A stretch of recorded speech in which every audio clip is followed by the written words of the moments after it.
Muy buenas tardes a todas y todos. Bienvenidos a los conversatorios Hablemos en Serio, el espacio organizado por Foro de Futuro con apoyo de la Corporación Universitaria Lasallista y la Fundación IPSER, con el propósito de que juntos pensemos en los principales retos que tiene nuestra región y en cómo podemos solucionarlos mientras creamos realidades mejores para todas y todos. Nuestro objetivo es discutir de manera crítica sobre la realidad, las tendencias globales y su impacto en Antioquia para que sirvan como elementos de análisis y decisión a los asistentes de esta videoconferencia. También buscamos construir de manera colectiva una propuesta de visión de Antioquia a futuro mediante los comentarios que hacen nuestros asistentes a través del chat y la transmisión de Facebook Live. En todos nuestros encuentros de Hablemos en Serio, hemos contado con expertos en temas de educación, economía, planeación y organizaciones sociales. Todas estas conferencias las pueden encontrar de manera gratuita en nuestra página de Facebook, también en nuestro canal de YouTube y próximamente en la plataforma educativa, donde pueden también descargar un certificado de asistencia. Ya en próximos minutos les dejaré los enlaces en el chat. Hablemos en Serio se lleva a cabo todos los miércoles a las 5 de la tarde, donde tenemos un panelista principal experto en un tema quien guía el conversatorio y que a su vez es comentado por la comisión de expertos de la doctora Elizabeth Montoya Betancourt, directora ejecutiva de la Fundación IPSER, con el tema Impacto Social y Económico del Urbanismo Social. Permítame presentar inicialmente a nuestra invitada junto con los contertulios que nos acompañan el día de hoy. Entonces, la doctora Montoya es economista de la Universidad de AFIT, magíster en estudios urbanos regionales de la Universidad Nacional y estudios en el micromáster en Data Economics and Development Policy, con experiencia en evaluación de impacto, desarrollo de proyectos y estructuración de emprendimientos de base tecnológica. Ha realizado trabajos de consultoría e investigación con el Banco Mundial, el IPSER, la Universidad de AFIT, valorar la FAO y fue directora regional de la Fundación Alpina. En la actualidad es cofundadora de la Fundación IPSER y Effective Actions y socia de Global Education y Makers Factory. Le apasiona la implementación de empresas de alto impacto. Por parte ya de Foro de Futuro nos acompaña el doctor Juan Pablo Durán. Él es economista y magíster en finanzas de AFIT y máster en ciencias en estudios urbanos y planeación del MIT. Ha sido profesor, investigador y consultor en desarrollo económico, macroeconomía, econometría, riesgos financieros, finanzas corporativas, desarrollo de negocios, diseño de productos e innovación para entidades como el MIT, el DLP, el BID, IPSER y las universidades Escuela de Ingeniería y AFIT. Además, ha sido gerente y asesor en la Superintendencia Financiera, Gobernación de Antioquia y la Alcaldía de Medellín en temas de riesgos financieros, educación, transferencia tecnológica, desarrollo económico y política industrial. Es también IPSER y CEO de la sociedad Global Education y GX. Bueno, lamentablemente, como es costumbre, tenemos al doctor Pedro Juan González, pero él no nos acompañará hoy debido a otros compromisos inamovibles. Él nos manda sus disculpas y espera estar de nuevo para los siguientes conversatorios. De igual manera, tenemos, por otra parte, por primera vez como contertulio de Foro de Futuro, al doctor Sebastián Muñoz. Él es subdirector de Planeación Territorial y Estratégica de Ciudad del Departamento Administrativo de Planeación de Medellín, a quien le damos una calurosa bienvenida y agradecimientos por estar con nosotros en este espacio de discusión argumentativa. Y de igual manera, tenemos por primera vez en la sala de Hablemos en Serio al doctor Freddy Castellón Galeano. Él es historiador, profesor e investigador de la Universidad Nacional de Colombia, magíster en estudios urbanos regionales, a quien le agradecemos de igual forma su asistencia y poder compartir con nosotros su conocimiento y experiencia.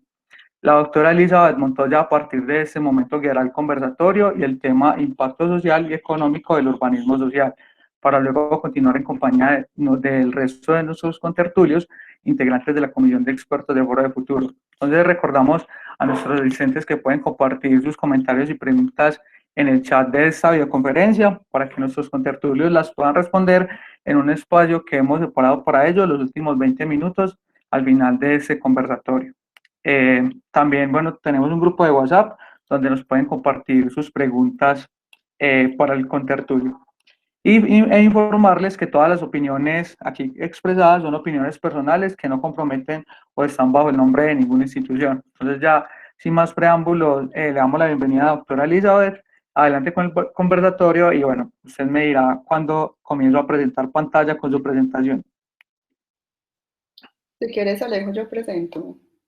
Ah, bueno, listo. Bueno, Claro, muchas claro que sí. gracias, Alejo. Mucho gusto para todos. Mi nombre es Elizabeth Montoya, como decía Alejo. Un saludo muy especial para el profe Freddy, para Juan Pablo y para el señor Sebastián, pues que vamos a estar en este momento en conversación.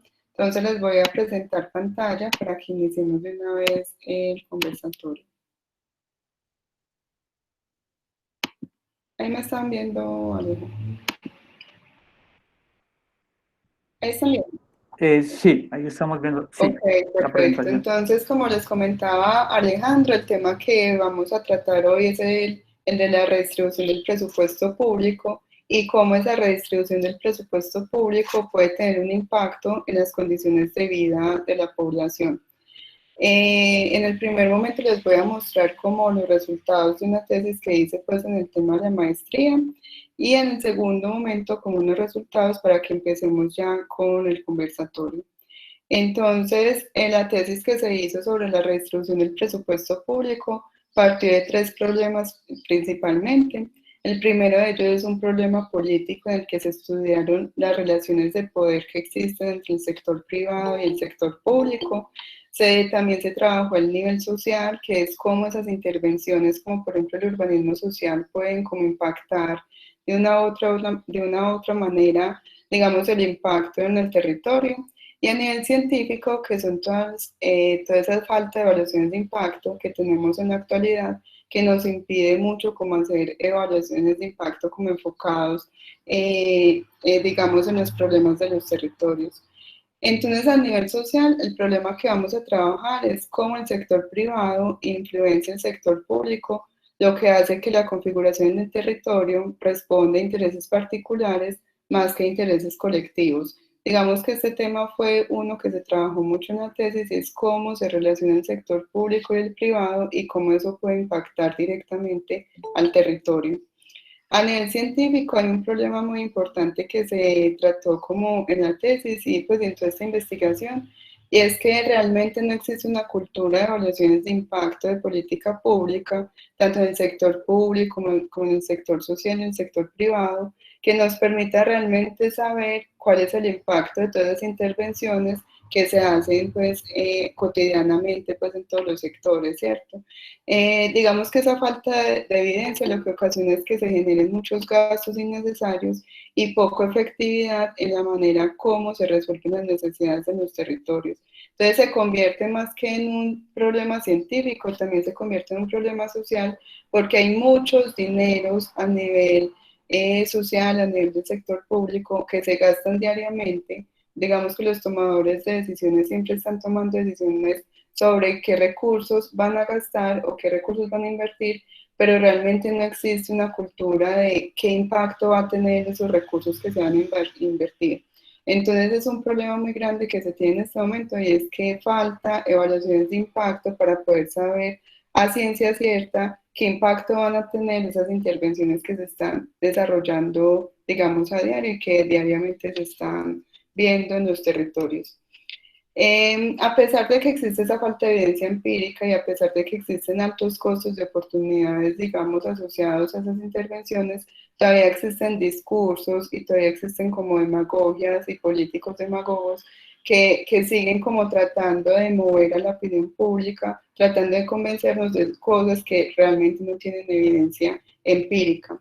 Entonces, digamos que se convierte en un problema también político porque hay discursos y hay políticos pues, que generan demasiados digamos, discursos, pero que realmente uno va a ver y falta evidencia que soporten como lo que ellos están diciendo y que realmente se tengan datos de ese impacto que está teniendo esas políticas que están desarrollando. Entonces, digamos que se tuvieron como tres intereses de investigación. Una es que se hizo una evaluación de impacto sobre cómo el gasto público estaba generando como impactos en las condiciones de vida de la población. El segundo objetivo de investigación o la segunda pregunta es que cómo es esa redistribución del presupuesto público entre el sector público, privado y territorio. Digamos que yo tuve como un interés muy especial en cómo se distribuye el presupuesto y quiénes son realmente los beneficiados de ese presupuesto del sector público. a qué empresas está beneficiando, pero sobre todo a qué familias está beneficiando esa inversión del presupuesto público que se está haciendo. Y lo tercero es que se propone como una serie de metodologías para mirar cómo se podría evaluar de una manera eficiente el retorno social de esas intervenciones. Entonces, digamos que la pregunta general que engloba esas otras tres es si existe una relación entre el sector privado, el territorio y el sector público que afecte la redistribución del presupuesto público, digamos esa redistribución, qué impactos podría tener en el territorio. En ese sentido, se partió de tres hipótesis. La primera es que efectivamente existe una relación entre el sector público y el sector privado y el territorio, lo que se conoce como captura del Estado, que ahorita vamos a ahondar más en el tema.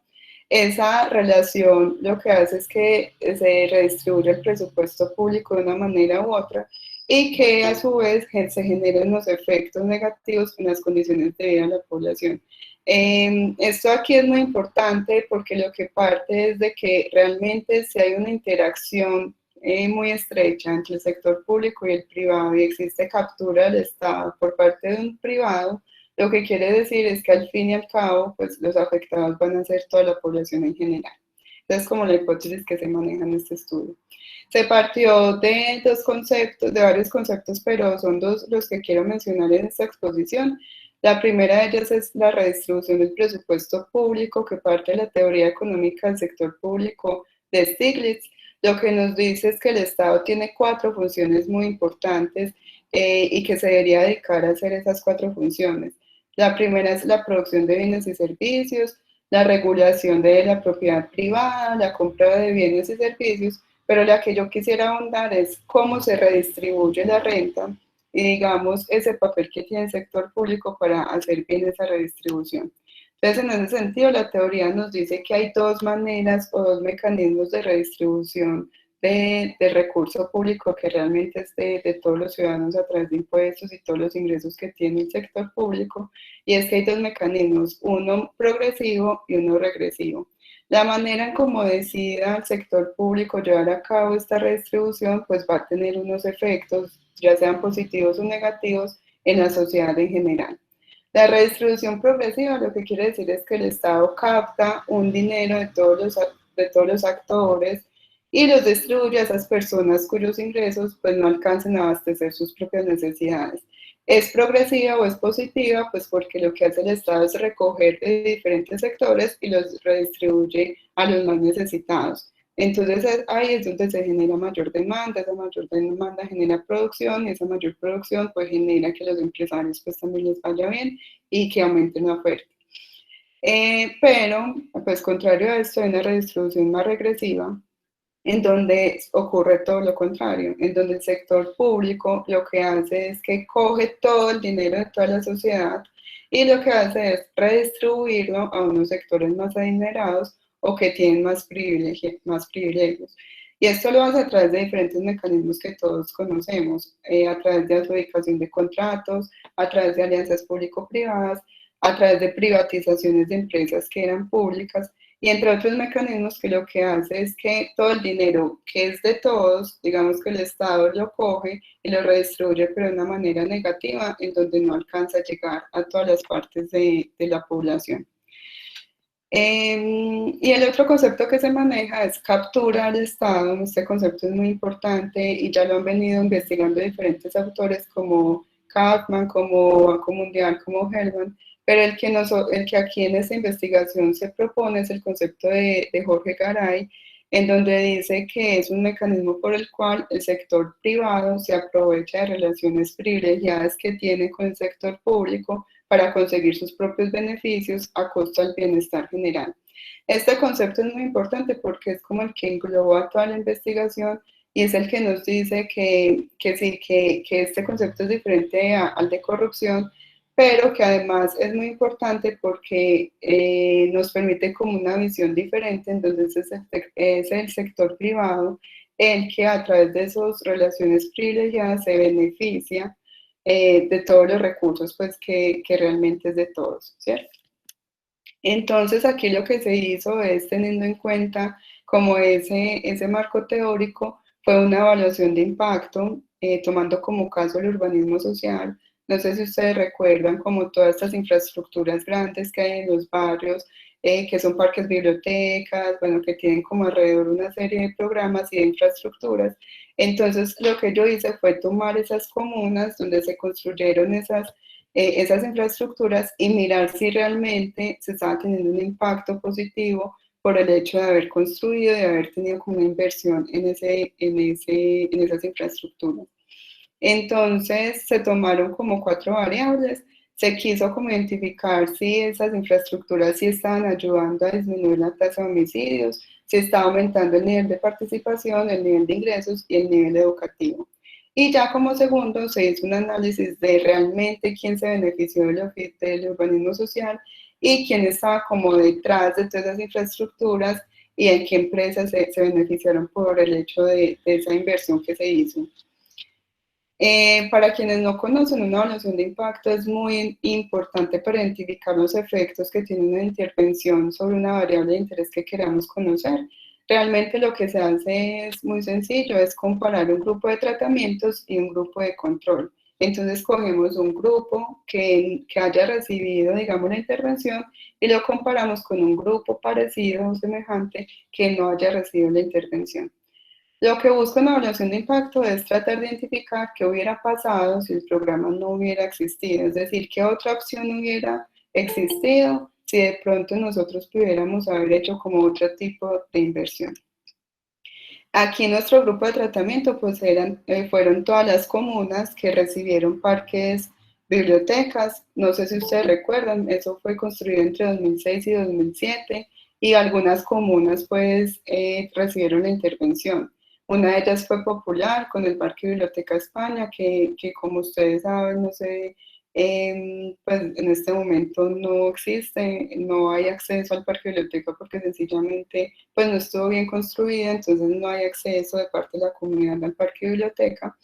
Y se hicieron pues otra serie de parques en Villahermosa, en San Javier, en Robledo y en Belén. Digamos que esto es una cosa que vamos a ver ahorita y es que Belén no está categorizado como una comuna que tiene como unas condiciones de vida muy precarias. Y aún así pues se invirtió un parque biblioteca allá en esa comuna. Y para encontrar el grupo de control, pues no les voy a agobiar pues con todas estas cifras, pero lo que se hizo fue hacer un control sintético para tratar de identificar comunas que tuvieran como indicadores parecidos para no cometer el error de pronto comparar, por ejemplo, Manrique con Laureles, ¿cierto? Entonces se hizo como un estudio muy riguroso a través de control sintético tratando de identificar qué comunas son parecidas para tratar de comparar unas y otras cómo se comporta. Y se hizo también diferencias en diferencias, tampoco los voy a cansar con este tema, pero aquí era muy importante para poder identificar qué impacto habían tenido esas infraestructuras en las comunas donde se construyeron y en las comunas donde no se construyeron. Entonces este estudio pues duró alrededor de más de un año y se llegó a este cuadro. Este cuadro fue como el resultado de toda la investigación y les voy a dar como a conocer algunos resultados que se llegaron. Lo primero es que los parques bibliotecas no resultaron ser significativos sobre la tasa de homicidios. Y esto es muy importante porque en el discurso del urbanismo social, lo primero que nos decían era que íbamos a pasar del miedo a la esperanza, que íbamos a generar menos homicidios. Entonces era como un discurso que nos decía que gracias a todas las infraestructuras íbamos a mejorar pues en condiciones de vida. Pero según este estudio y los resultados, realmente no podemos decir que esas infraestructuras generaran una disminución en las tasas de homicidio. Lo que sí resultó es que cuando existen acuerdos entre bandas criminales y el gobierno, eso sí ayuda a disminuir la tasa de homicidios, ¿cierto? Entonces es una cosa muy paradójica en que, digamos que si lo hacemos con parques, bibliotecas, no nos afecta la tasa de homicidios, pero si existen acuerdos entre bandas y gobierno, eso sí nos disminuye la tasa de homicidios. Y se tuvieron pues en cuanto a homicidios otros resultados pues que fueron muy intuitivos. Es decir, a mayor nivel de ingresos del hogar, la tasa de homicidios disminuye, cuando hay más desempleo, la tasa de homicidios aumenta, digamos que es algo como muy lógico. En cuanto al porcentaje de participación, también nos resultó algo muy lógico y es que los parques bibliotecas sí ayudan a aumentar la participación en la población, ¿cierto? Porque se convierte como un espacio de encuentro. De hecho, la ayuda a aumentar en un 89%. Y eso es muy importante porque digamos que los parques bibliotecas sí se convirtieron en un espacio como de encuentro para las juntas de acción comunal o de baile, entonces estaban haciendo allá, por ejemplo, cuando fuimos a hacer la visita, como diferentes actividades que sí mejoró la participación. Acá, pues, vale la pregunta de qué hubiera sido mejor si construir un gran parque biblioteca o parque simplemente de recreación u otro tipo de alternativas que no fueran, pues, mucho más costosas. El otro resultado fue con respecto al nivel educativo.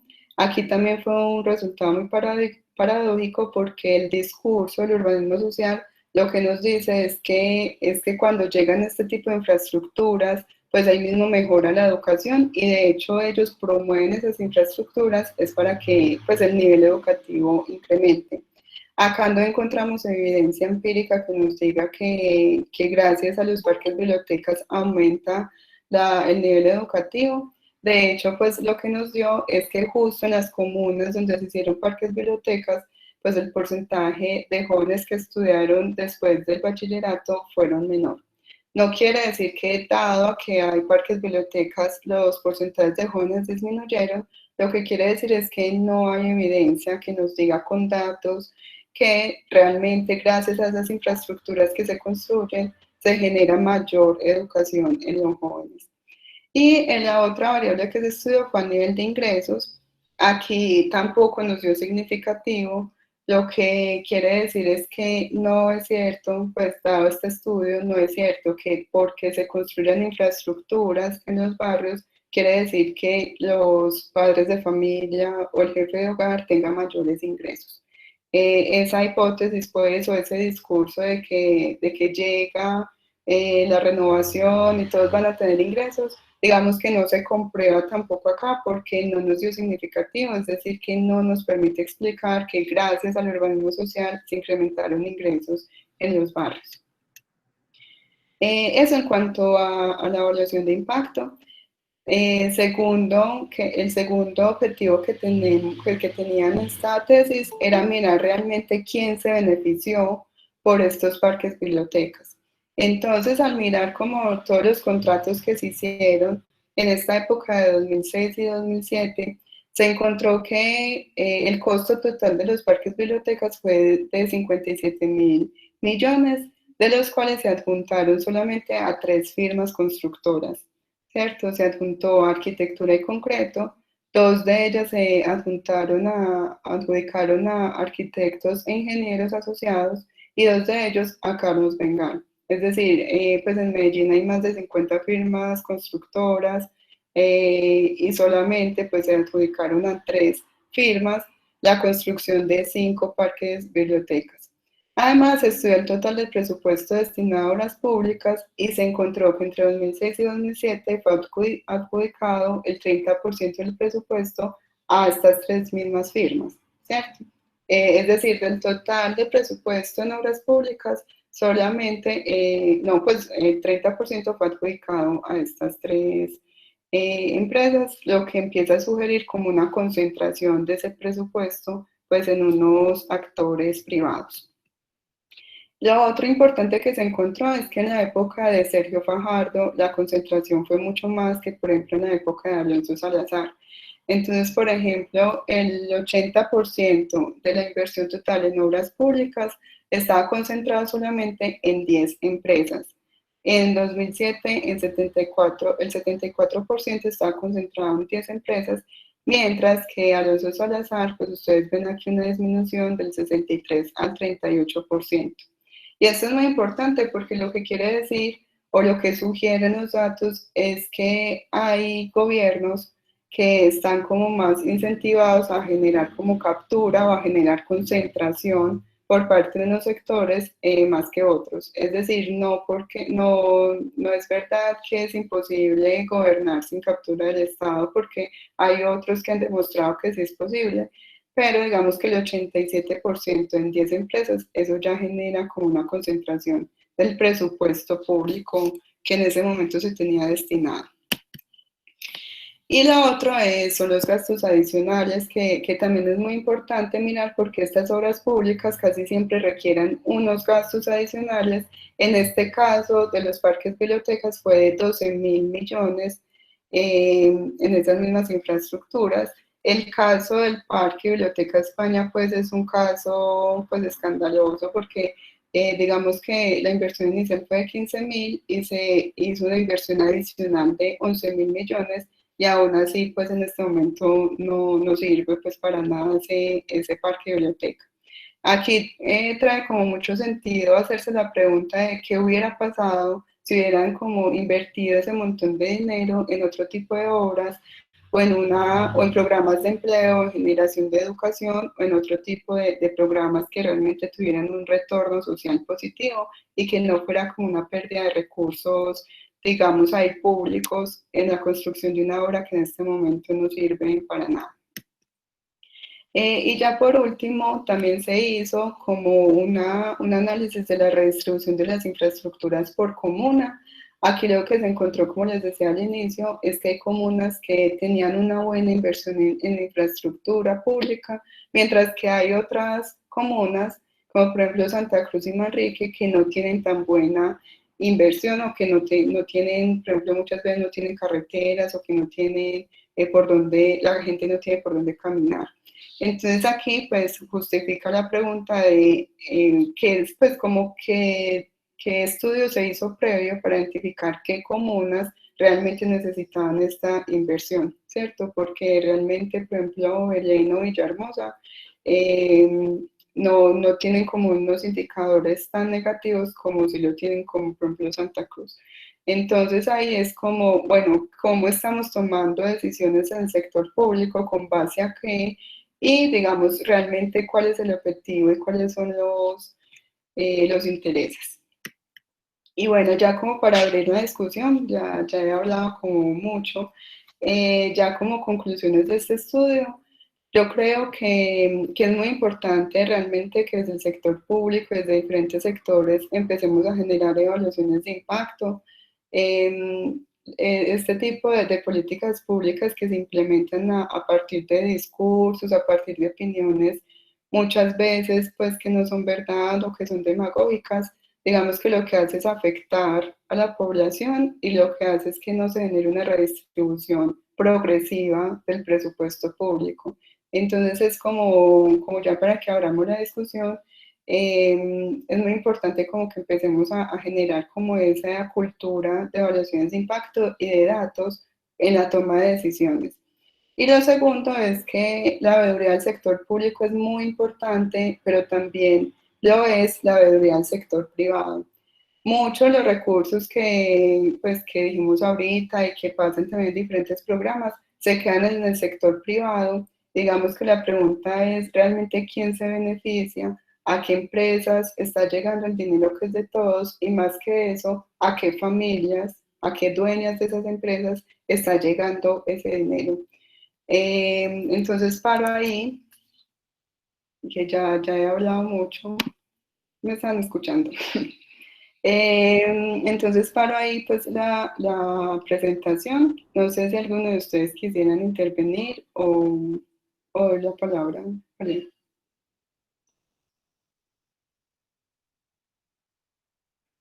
¿Alguno de los contertulios quisiera comenzar a intervenir? Elisa, para la presentación, eso, para que no nos veamos todos. No, el que tú quieras, Elisa, con el... ¿Yo? Ah, como es de maluco empezar. A mí me tocó ya. No. Aquí abre el micrófono, Juan. No, para decir que pues, nos pusiéramos a todos y nos viéramos todos. A ver, no, varios temas. A ver, lo primero, simplemente 3 comentarios. El primero, un comentario anecdótico. Una de las consultorías que yo hice para el BID fue precisamente en el tema de Medellín y el modelo de transformación de Medellín. Fue un estudio que fue contratado con un investigador que se llama Gerard Martin. Él fue el mismo que hizo el estudio de la transformación de Bogotá en la época de Mocus, y nos contrataron un grupo de consultores, algunos de ellos a través de la Universidad de AFID.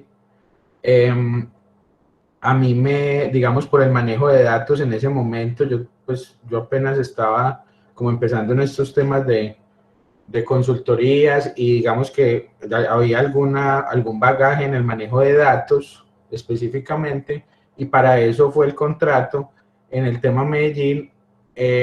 Y digamos que uno de los temas que me tocaba era mirar cómo la inversión en infraestructuras también de seguridad había hecho que mejorara, que disminuyera la violencia en Medellín. Y de hecho el discurso de transformación de ciudad se basó mucho en la disminución de la violencia y en cómo pasamos de la época de Pablo Escobar, la ciudad más violenta del mundo, a ser el milagro de América Latina en términos de homicidios, etcétera, etcétera. Cuando yo presenté los resultados al grupo de trabajo, estaba Gerard Martin, pero también estaban algunos compañeros, algunos de ellos después se fueron para ProAntioquia, para la ASI, etcétera. Yo lo que presenté es que los datos no me daban esa relación, es decir, que la disminución de la violencia en Medellín no era debido a las acciones del sector público del municipio, digamos, y que eso no me daban los datos.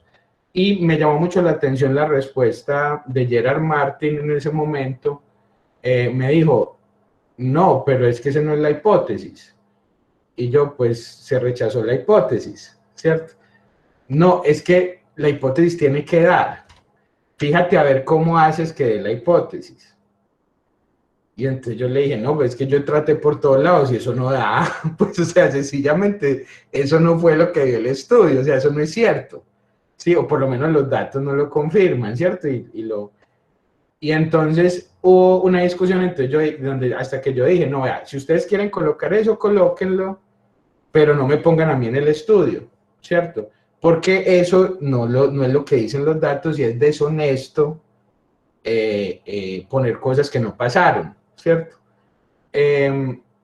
Así el estudio lo haya cofinanciado la alcaldía de Medellín en su momento, ¿cierto? En ese momento estábamos en la alcaldía de Alonso, que fue después de Fajardo una continuidad, digamos, políticamente hablando.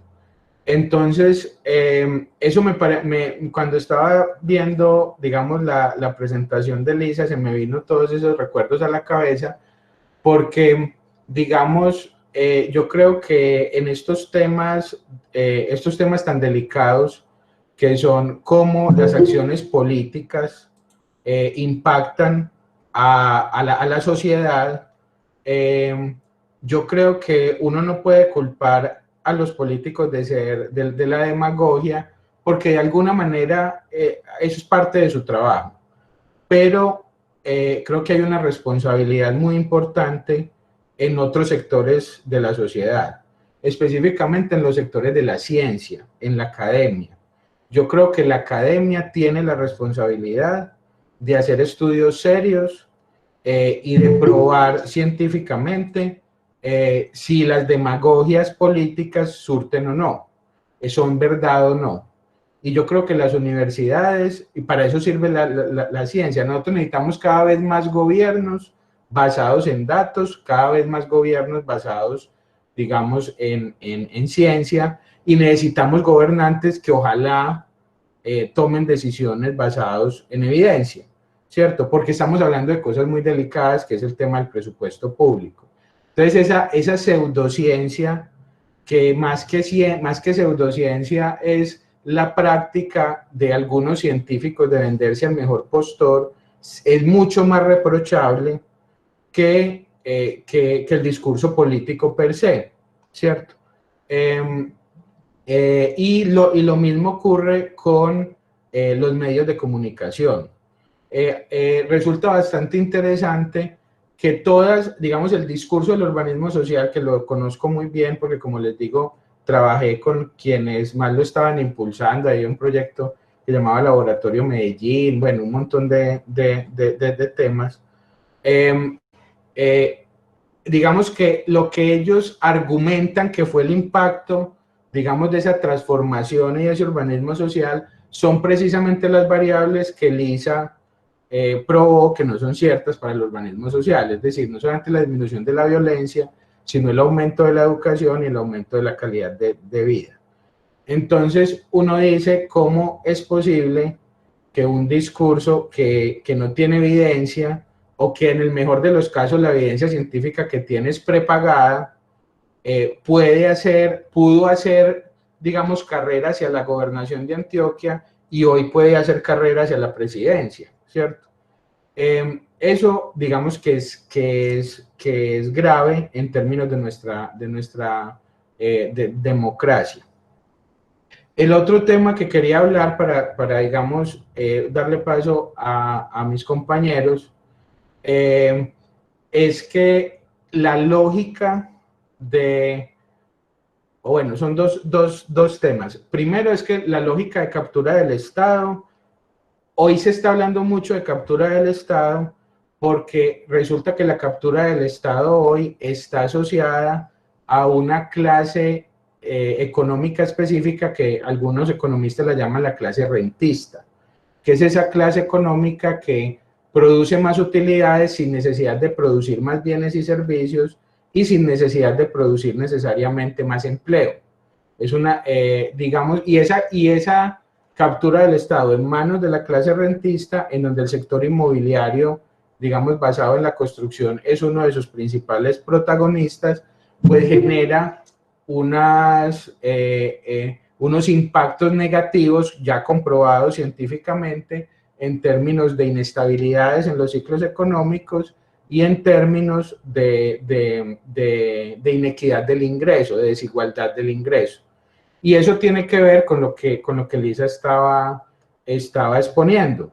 Es decir, cuando la captura del Estado no se da por una clase, digamos, productiva, sino por una clase rentista, eso aumenta los niveles de inequidad y eso es lo que hoy autores como Piketty, como Stiglitz, como Crotty, como casi todos los premios Nobel de Economía, yo diría que sin excepción, los premios Nobel de Economía hoy están criticando tanto en el mundo. Quiero decir con esto que no es un tema solamente de Medellín, es un tema global que está poniendo en riesgo el capitalismo, según varios autores, incluyendo Porter, por ejemplo, y que está generando, digamos, un modelo económico que no es sostenible. Lo que no es sostenible no es el capitalismo, ni lo que no es sostenible no es ni siquiera la captura del Estado. Lo que no es sostenible económicamente es la captura del Estado manejada por la clase rentista. Y por eso tan importante repensar los modelos económicos y sociales manejados por una clase productiva que genere empleo. Y por último, el tercer comentario que quisiera hacer es que es grave la tendencia de Medellín. Es grave la tendencia de Medellín. El IPSER, yo me recuerdo que el IPSER, específicamente Lisa, trabajó esos temas unos años y ella logró hacer un mapa. Qué rico sería tener una fotico de ese mapa en este momento. Ella logró hacer un mapa de cómo se planea Medellín a futuro. O sea, es decir, Medellín en términos de plan de ordenamiento territorial a largo plazo, cuáles son los grandes proyectos que hay. Y los grandes proyectos que hay son de embellecimiento de la ciudad y especulación de la ciudad a un nivel extremo. Prácticamente todas las zonas populares de Medellín en la planeación están proyectadas para embellecerlas, para digamos, ponerles unas infraestructuras, pero no para mejorar la calidad de vida de la población, sino para desplazar esa población pobre y cambiar esa población pobre por población de más altos recursos, y la población pobre se va yendo cada vez más lejos de las zonas céntricas de la ciudad. Por eso tan importante algunas políticas que alguna vez en el despacho de un alcalde hablaba con Sebastián Muñoz de cómo hacemos para que la gente se quede en los territorios y hacer políticas, que eso sí se lo dejo a los expertos, porque son, digamos, unas normativas que entiendo no sean ni siquiera, que están en la Constitución, que están en la ley, pero que no se han aplicado nunca, para evitar que el aumento, digamos, en infraestructuras desemboque en gentrificación, en desplazamiento de las comunidades. Y yo creo que ese tema es un problema muy grande para la ciudad de Medellín en estos momentos a nivel social. Es decir, lo que está diciendo Elisa, digamos, es interesante y grave en el sentido de que es evidente, para mí es muy evidente que el urbanismo social es un discurso político vacío en resultados sociales, pero muy efectivo en captura del Estado, en impulsar un modelo de gentrificación y de especulación del territorio en el cual se benefician muy pocos, ¿cierto? Pero eso, digamos, hay que verlo también en el contexto global y en el contexto municipal, no solamente con los parques de bibliotecas, sino a nivel general. Yo dejaría ahí para hacer paso a Sebastián y a Freddy. Muchas gracias, Juan. Yo también quiero hacer como un par de comentarios pues, en relación a lo ya comentado.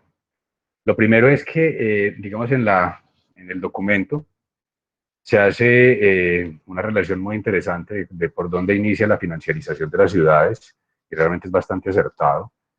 Y eso, digamos, tiene un inicio bastante antiguo, ¿cierto? De aproximadamente unos 30, 40 años. Y tiene que ver justamente con el momento en el que, ahora dicho, para profundizar un poco más, lo que decías ahorita, Juan, del peligro en el que está el modelo capitalista actualmente, digamos, viene desde principios de los 70, donde ya se pierde la convertibilidad de los recursos, o más bien se pierde la relación de los recursos financieros denominados dinero con el proveedor de recursos productivos, que es la naturaleza, ¿cierto? Ahí hay una ruptura completa sobre los conceptos económicos de dónde sale la producción y, digamos, su representatividad en función del dinero, ¿cierto? Y es, digamos, en el momento en el que Nixon toma la decisión de prohibir la convertibilidad del dinero en oro, ¿cierto? Y ahí hay una ruptura muy grande. Posterior a eso vienen una serie de dificultades infortunadas de los países en vías de desarrollo, que infortunadamente son resueltas por agentes internacionales, y después entramos en default, ¿cierto? Y ahí, digamos, viene todo el proceso digamos, de constricción del Estado como un Estado garantista de derechos, y empieza, digamos, un modelo diferente en nuestras ciudades. Ahora bien, el resultado de eso, en últimas, y también se puede ver en el mundo, como tú lo mencionabas anteriormente, se da a través de unos escenarios que han sido estudiados por bastantes urbanistas en el mundo, que algunos los han denominado el urbanismo espectáculo, ¿cierto? Que es de alguna forma un escenario en el que ciertas intervenciones hacen llamativas las ciudades en función de unos sectores económicos en particular, y como tú muy bien lo dices, el suelo empieza a jugar una parte muy importante, ¿cierto? Y para eso, para hablar de POTs, para hablar del ordenamiento territorial y de cómo puede el ordenamiento territorial y el urbanismo avanzar en una mejor calidad de vida de los habitantes, tenemos que partir también del principio sobre el cual se construye el ordenamiento territorial. Y el principio básico del ordenamiento territorial es que el suelo es el mayor generador de rentas del mundo, en cualquier escenario que lo podamos ver. Entonces, las políticas sobre las cuales se construyen justamente los planes de ordenamiento territorial, que lo que buscan es generar desarrollo, por denominarlo de alguna forma, tienen que de alguna forma dar lectura a esas dinámicas para poder llevar unas políticas, programas y estrategias que permitan la redistribución de la que hablaba Elisa hace un momento, ¿cierto? De acuerdo a ciertos principios que allí están enmarcados. Para poner un ejemplo, en el plan de ordenamiento territorial actual del municipio de Medellín, aparecen algunos principios supremamente interesantes como el urbanismo proximal, que digamos es una respuesta a lo que tú mencionabas ahorita, Juan, de dónde deben vivir las personas que tienen menores recursos, toda vez que la destinación de su renta puede alcanzar el 50% destinado al transporte público, y eso realmente es bastante complejo para una familia que vive de una renta baja y tiene digamos, una conformación familiar tradicional, que más o menos son 4 personas, ¿vale?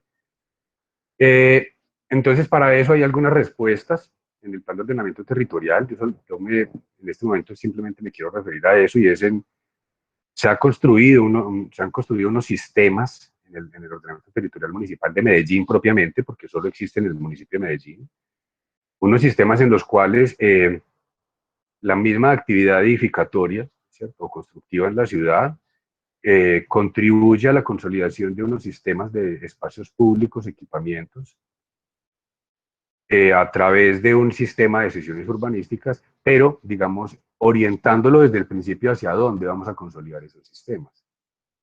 De forma tal que a través justamente de la posibilidad que tiene el Estado de determinar las normas mediante las cuales se usufructa el territorio, se usufructa el suelo del territorio que tiene bajo su jurisdicción, permite obviamente que agentes diferentes a él, el sector económico, particularmente el inmobiliario, usufructe ese territorio, ¿cierto? Pero a su vez él mismo tiene que participar en la construcción de ciudad.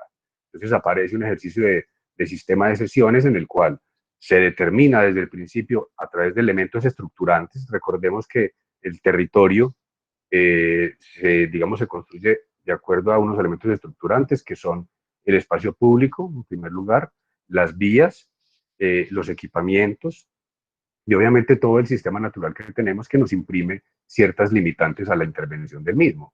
Entonces, una vez definidos esos elementos estructurales y estructurantes, entonces se fundan o se fundamentan esos sistemas sobre este territorio, y la posibilidad de que el sistema genere equidades yace justamente en la proporcionalidad que se le imprime a la intervención del territorio y su respuesta a la construcción de ciudad.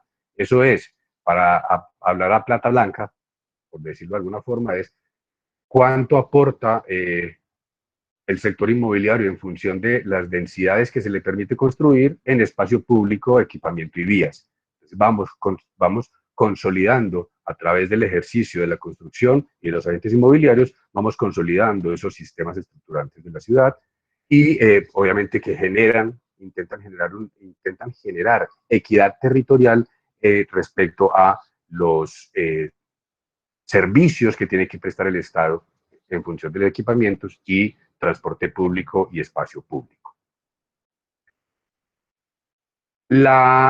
Es infortunado también, digamos, cómo se vendió el urbanismo social, ¿cierto? Es un tema, es un concepto acuñado, digamos, prácticamente en Medellín, sale del ejercicio que ustedes mencionaron muy bien y digamos, de los años en los que ustedes le hacen referencia, toda vez que la correlación que existe, y yo creo que Elisa lo muestra muy bien justamente en esas gráficas que aparecen en su trabajo,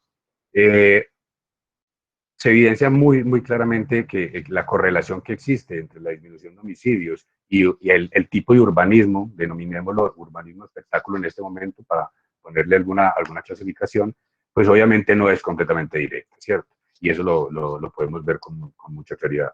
Pero sí empieza a establecer de alguna forma una estructura territorial que permita un aprovechamiento por parte de diferentes actores dentro del territorio, que facilite el ingreso de otros agentes económicos en esos espacios territoriales de la ciudad, ¿vale?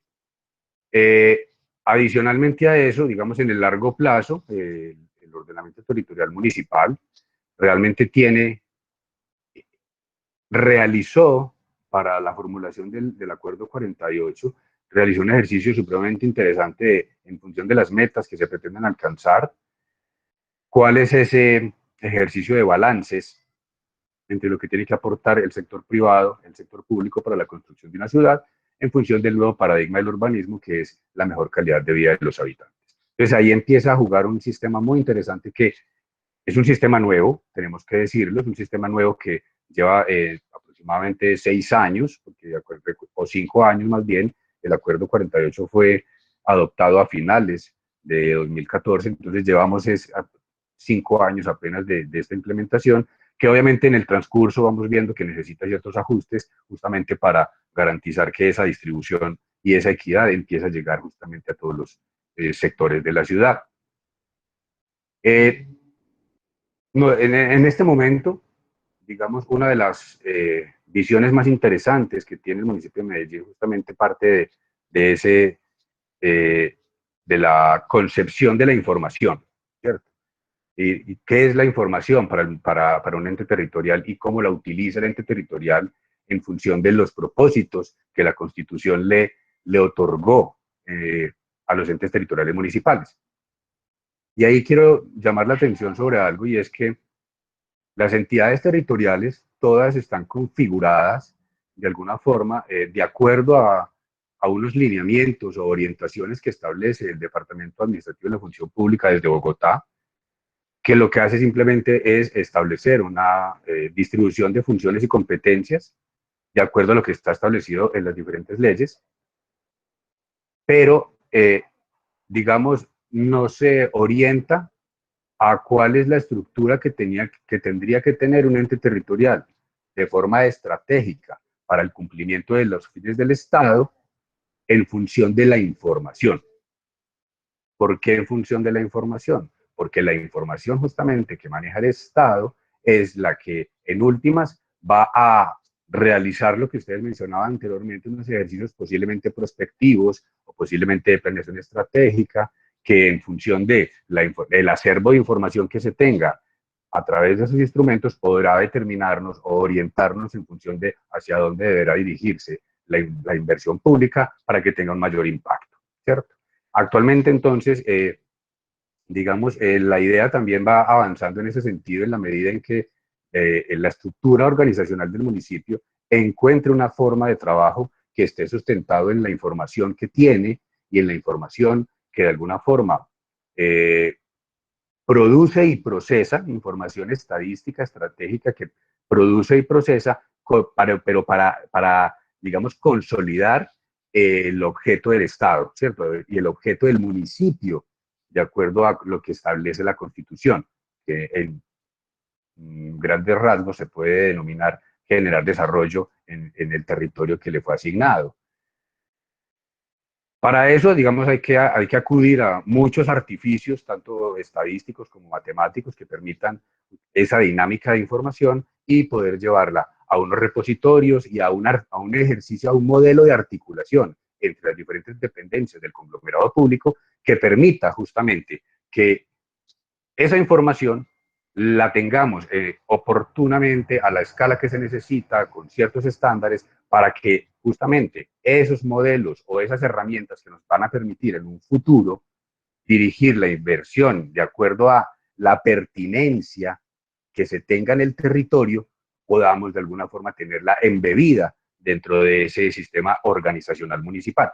Entonces, hacia allá, de alguna forma, digamos, la administración municipal viene avanzando justamente en ese escenario es que es el valor de la información pública que necesitamos darle justamente para que en un futuro podamos direccionar de mejor manera y manera más pertinente la inversión municipal a los espacios de nuestra ciudad.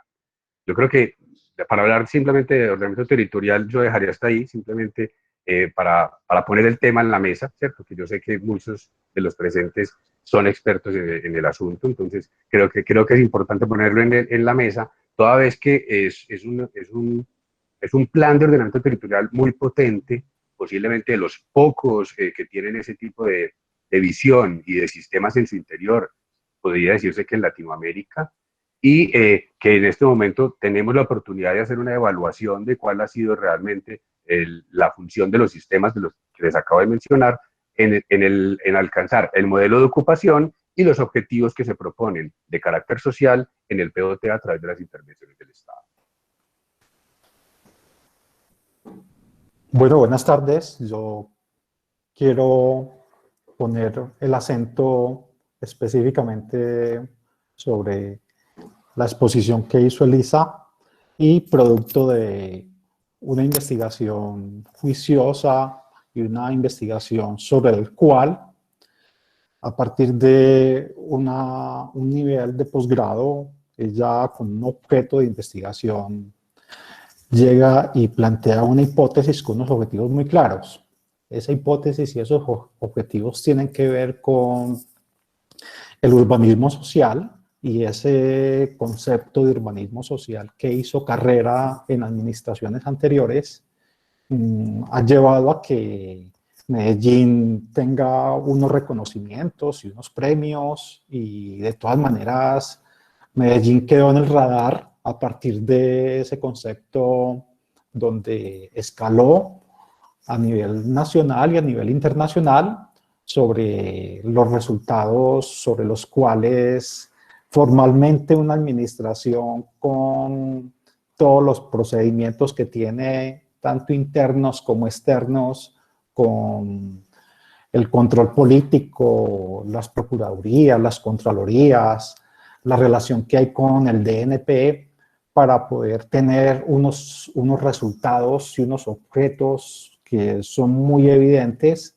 que es la forma clásica y tradicional a partir del cual una administración rinde cuentas sobre sus inversiones y todo lo que viene a ser el ordenamiento que hay desde un plan de desarrollo a una relación muy directa con un plan de ordenamiento territorial, y obviamente el multinivel con el orden nacional, para poder medir cuál realmente ha incidido esa administración. Pero lo que devela el trabajo de Elisa es que apunta a ese concepto de urbanismo social que ha hecho carrera en sistemas políticos locales, que ha hecho carrera en informes institucionales, formales, todos ellos, pero cómo Elisa apunta a hacer un estudio con evidencia empírica, llevando una metodología sobre el cual nosotros tenemos un déficit muy alto en metodologías, y esas metodologías llevan a producir unos resultados con la misma información con la que trabaja los municipios cuando dan cuenta en sus inversiones y dan cuenta de todo lo que son sus administraciones. Y es un contraste, yo le digo que es el negativo de esa versión formal, que es el positivo, sobre el cual ha hecho carrera el urbanismo social. Ese contraste en el cual ella lleva a que focaliza la distribución de cómo fue que se asignó esos parques biblioteca, bajo qué criterios, bajo qué estudios, bajo qué condiciones técnicas se tomó la decisión para que en un plan de desarrollo se llevara este proyecto de los parques biblioteca a estas comunas, sobre las cuales ella elabora todo su laboratorio y toda su experimentación. Le coloca sobre el contexto de esos parques biblioteca unas variables que son determinantes, que son además variables que son utilizadas para medir estudios de impactos de ciudades internacionales que ya han hecho carrera con estudios de impacto. Entonces llama la atención en que nosotros tenemos una trayectoria, se puede decir que se ha avanzado bastante en formulación de políticas públicas. De esa formulación de políticas públicas, el ciclo de una política pública no se hace prácticamente nada si no tenemos un seguimiento de esa política pública. Y ese seguimiento de esa política pública, si no pasamos al ciclo de la evaluación de la política pública, desde que se formula el seguimiento, que es la implementación ya de la obra, y el resultado, tenemos unos grandes vacíos sobre esto, y a eso apunta el trabajo de Elisa a partir de hacer una evaluación sabemos que es muy costoso hacer una evaluación de impacto sistemática para toda una administración con toda su ejecución. Pero lo que coloca la metodología y las variables cuando empieza a arrojar unos resultados muy evidentes de una crítica a ese urbanismo social, y ese resultado lleva a lo siguiente. ¿Qué vamos a hacer entonces con estos resultados? Porque uno ya empieza a hacer un seguimiento y empieza a ampliar en la ciudad cómo ha sido la inversión pública, ¿sí?, de todo un programa de gobierno que es un ciclo muy corto de 4 años, y en ese ciclo corto, cómo es la continuidad, cómo es las obras que se incorporan en la próxima administración, y así sucesivamente.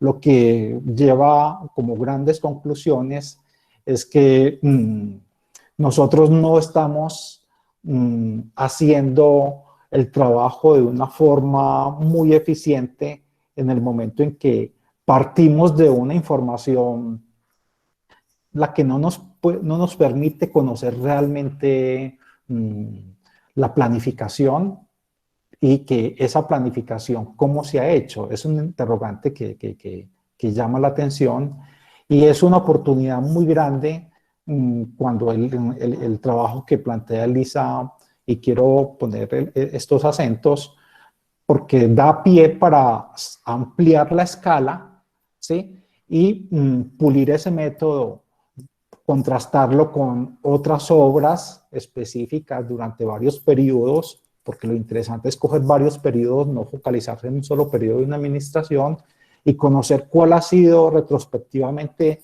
la trayectoria en los últimos 15, 20 años, ¿sí?, de lo que ha sido la inversión y cómo ha contribuido con estos indicadores todo lo que ha sido la administración pública con sus obras, que son muy evidentes. Entonces, el contraste que hace la metodología que implementa el trabajo de Elisa con el urbanismo social muestra unos resultados que llevan a un contraste y se convierten en una crítica misma, y me llama mucho la atención todo lo que ha pasado en estos momentos con el COVID-19.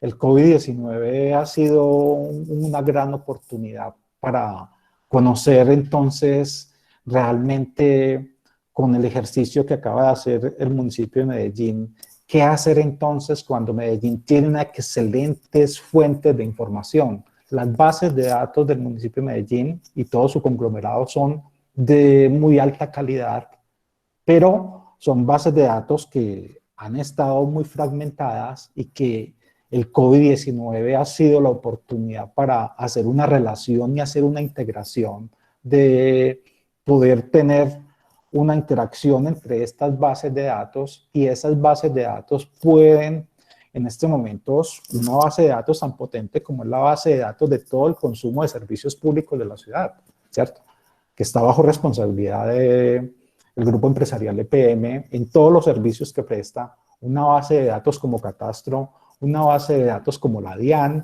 una base de datos como la movilidad origen-destino, una base de datos con toda la información del CIATA, una base de datos con toda la información epidemiológica de la ciudad, ¿sí?, una base de datos donde podamos tener todos estos cruces y todas estas relaciones, que va a llevar a que podamos tener una información espacializada, ¿sí?, georreferenciada, y a partir de ahí podemos tener unas líneas bases, y es un momento y una coyuntura para tener una nueva información técnica muy integrada, que nos permita, sí, hacer una planificación diferente a la forma como se ha hecho.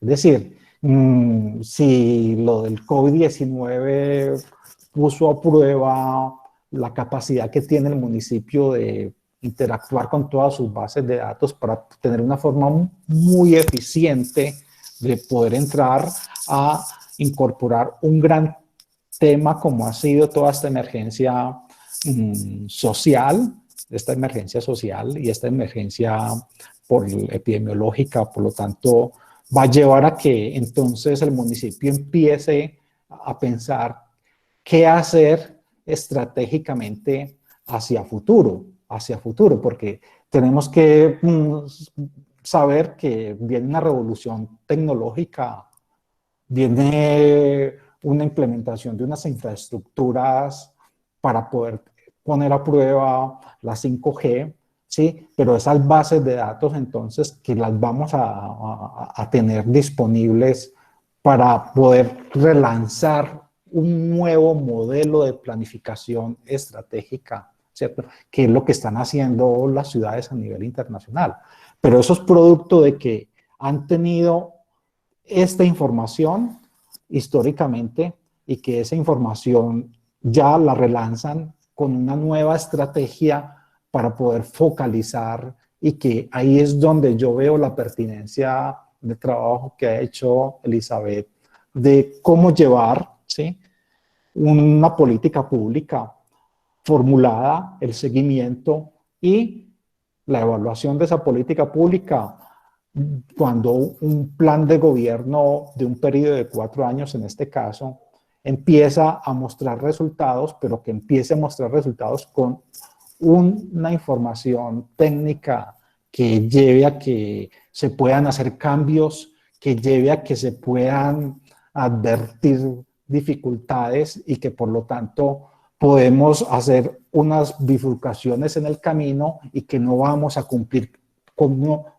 resultado que es el que nos está pidiendo el DNP, ¿cierto? Toda una planificación orientada a resultados está llevando a que podamos caer en los temas de los conceptos que han hecho carrera como el urbanismo social, pero que si lo llevamos estadísticamente nos lleva a tener una autocrítica y nos lleva a tener una evidencia empírica basada en fuentes técnicas que nos permitan estar evaluando permanentemente y cuáles son las correcciones y las distorsiones y cuál es la adaptación que tenemos que hacer. Y esto lo digo es porque tenemos un reto muy grande. ¿Cuál será el plan de adaptación al cambio climático con el que se compromete la ciudad de Medellín, medida con evidencias empíricas para poder llevar un plan de adaptación a 2030? ¿Cuál es esa misma información para los objetivos de desarrollo sostenible? ¿Sí? Y son los grandes retos hacia los que vamos con toda esta información, y que el aporte que hizo Elisa lo considero de mayor importancia. Yo dejo ahí para empezar a tener una interacción y un intercambio con todos los asistentes que están conectados en este momento. Hagamos una ronda, Elisa y nosotros, y de una empezamos a mirar las preguntas. Nos gustaría que también los contertulios miraran las preguntas que hay en el chat para que las respondamos en esta ronda y abramos la discusión. Elisa, ¿qué respondes? No, muy interesante como todo lo que están diciendo. Yo creo que ahí hay dos temas muy importantes, y es como lo que decía Sebastián. Yo les quiero compartir aquí algo. Era como el estudio que ahorita Juan les mencionó del mapa, de cómo se está reconfigurando Medellín y cómo desde el POT se está como haciendo cambios muy importantes en la planeación. Entonces ustedes ven ahí pues como todas, es un mapa que reúne todas las infraestructuras que se están planeando en Medellín, todo el sistema metro, todo el tema de planificación rural, los megaproyectos, las zonas de expansión, el distrito rural campesino, los planes maestros, los planes parciales.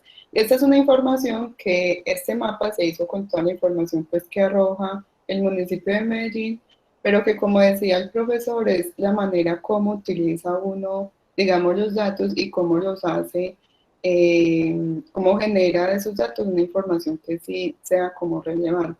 Pero digamos que aquí yo les muestro este mapa porque hay una cosa, una hipótesis, es que aquí en Medellín se hace una planeación muy buena de lo físico, de todas las infraestructuras, pero realmente la planeación en términos sociales y económicos es muy nula, ¿cierto? Entonces, digamos que para quién se está planeando y con qué objetivos se están planeando todas estas infraestructuras también, que en muchas ocasiones son físicas, pero que realmente, por ejemplo, uno va a mirar el plan parcial de Naranjal y lo último que planifican es para hacia dónde se van a ir las personas, ¿cierto? Eso es como la última planificación que hacen. De hecho, es al final encartados porque hay muchas personas que se tienen que ir y no saben hacia dónde. Entonces, digamos que aquí la planificación está enfocada mucho en infraestructuras, en puentes, en metros, en ciclorrutas, pero que no hay una planeación real de qué vamos a hacer en lo social, qué vamos a hacer en lo económico, ¿cierto? Como para evitar con todos esos problemas sociales que ya llevamos mucho tiempo que no hemos logrado resolver. Entonces, eso en cuanto a lo que decían. Y hay otro tema importante y es que es importante el dato, es importante la información, pero es más importante aún lo que se hace con ella.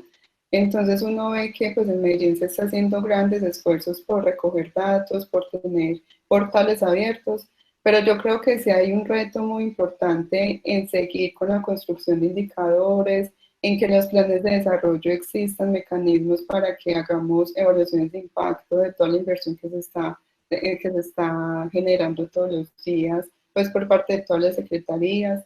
Entonces yo creo que sí hay unos retos muy importantes que tenemos que seguir avanzando en temas de planeación y en temas de qué datos tenemos para que arrojemos información que realmente nos ayude a tomar mejores decisiones y que las políticas públicas tengan como mejores impactos, ¿cierto?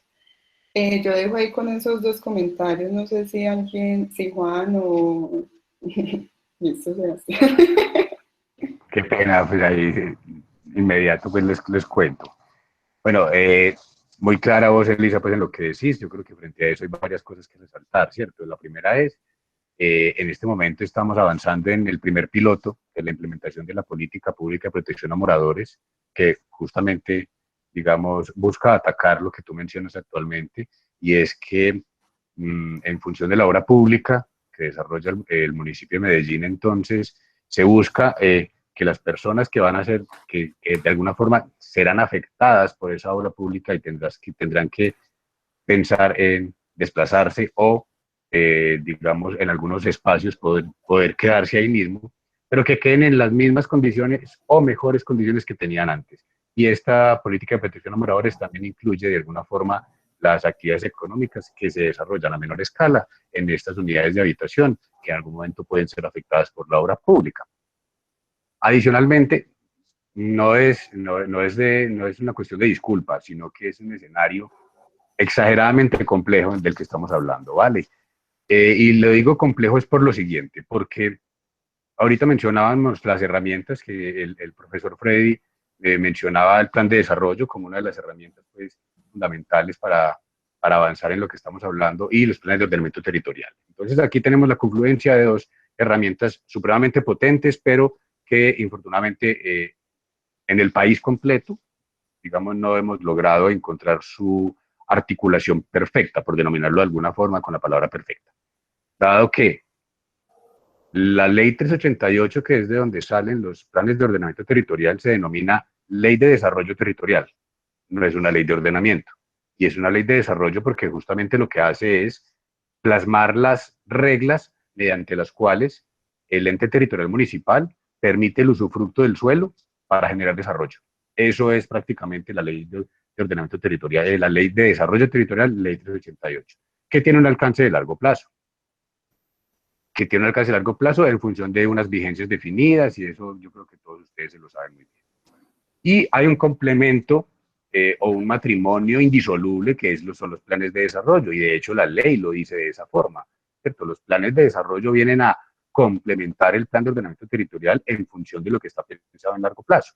¿Y por qué lo denomina de esa forma? Porque el ordenamiento territorial es un ejercicio que se construye participativamente y tiene un alcance superior al de una administración municipal. Y los planes de desarrollo municipales, ¿cierto? Aunque se denominen planes de desarrollo municipales, son planes presupuestales, que lo que hacen es fundamentar, digamos, el ejercicio del presupuesto municipal en un ejercicio de hacia dónde se dirigen los recursos obviamente en función de un proyecto político denominado Medellín Futuro, o denominado Medellín Cuenta con Vos, o denominado cualquiera de los que, digamos, de alguna forma ya hemos conocido. Hay otro escenario que es muy complejo, que también hay que decirlo, ¿cierto? En el proceso de construcción participativa del ordenamiento territorial, en el cual todos debemos estar involucrados como sociedad, hay bastantes dificultades de participación, ¿cierto? Ya sea por desconocimiento, ya sea por falta de interés, ya sea porque el municipio hace muchas estrategias para poder, digamos, vincular y seducir a los habitantes para que participen en estos procesos, pero es un escenario bastante complejo. Primer escenario difícil. Segundo escenario complejo es la cultura de la información.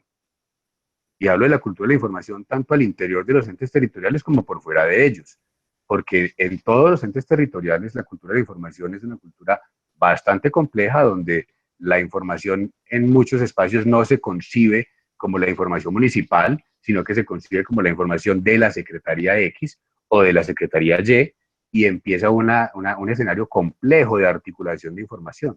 Por eso les mencionaba hace un segundo que nos hace falta un engranaje en ese andamiaje administrativo municipal, porque la información tiene que fluir de acuerdo a los fines del Estado, no en particular a lo que busca una secretaría.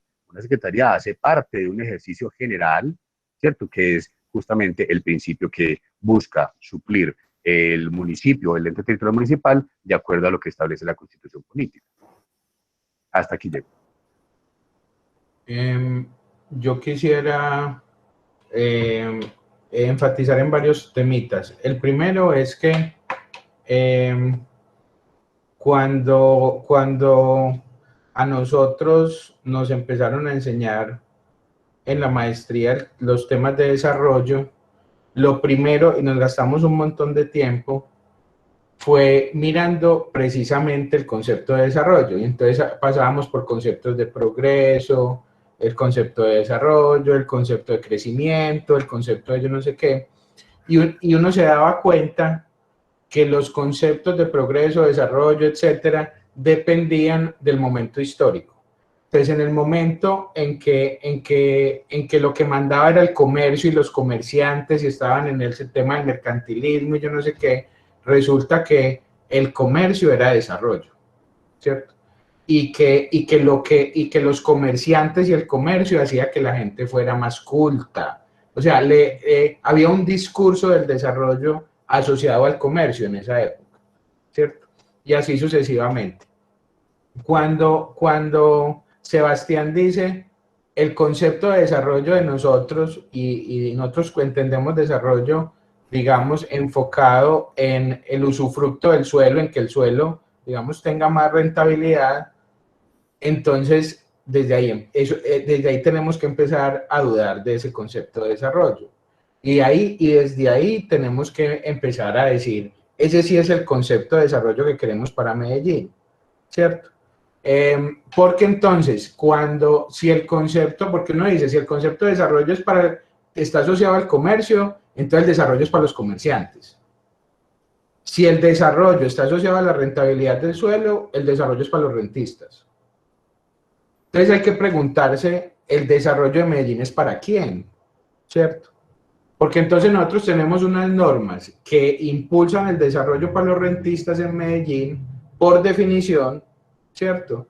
Y luego hacen la norma de moradores, en donde, según lo que dice Sebastián, prácticamente lo que están diciendo es lo mismo que dice las Naciones Unidas, es que las Naciones Unidas ya sacó unas normativas donde dicen exactamente eso.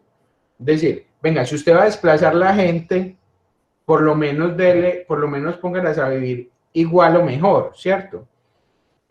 Bueno, y existen un montón de normas. Nosotros conocemos a Milun Kutari, que fue la persona pues, que redactó ese tema. Tuve la oportunidad de tenerlo como profe en MIT, Elisa lo conoce. Y una de las discusiones que teníamos con Milun era eso, ¿cierto? Es que eso es el mínimo, ¿cierto? lo que habría que tener es un desarrollo que sea para la gente, para el disfrute de la calidad de vida, para mejorar las condiciones de vida del general de la población. Es un concepto de desarrollo y de urbanismo diferente. Porque cuando nosotros hablamos del concepto de urbanismo social, si es que se puede llamar concepto, ¿cierto?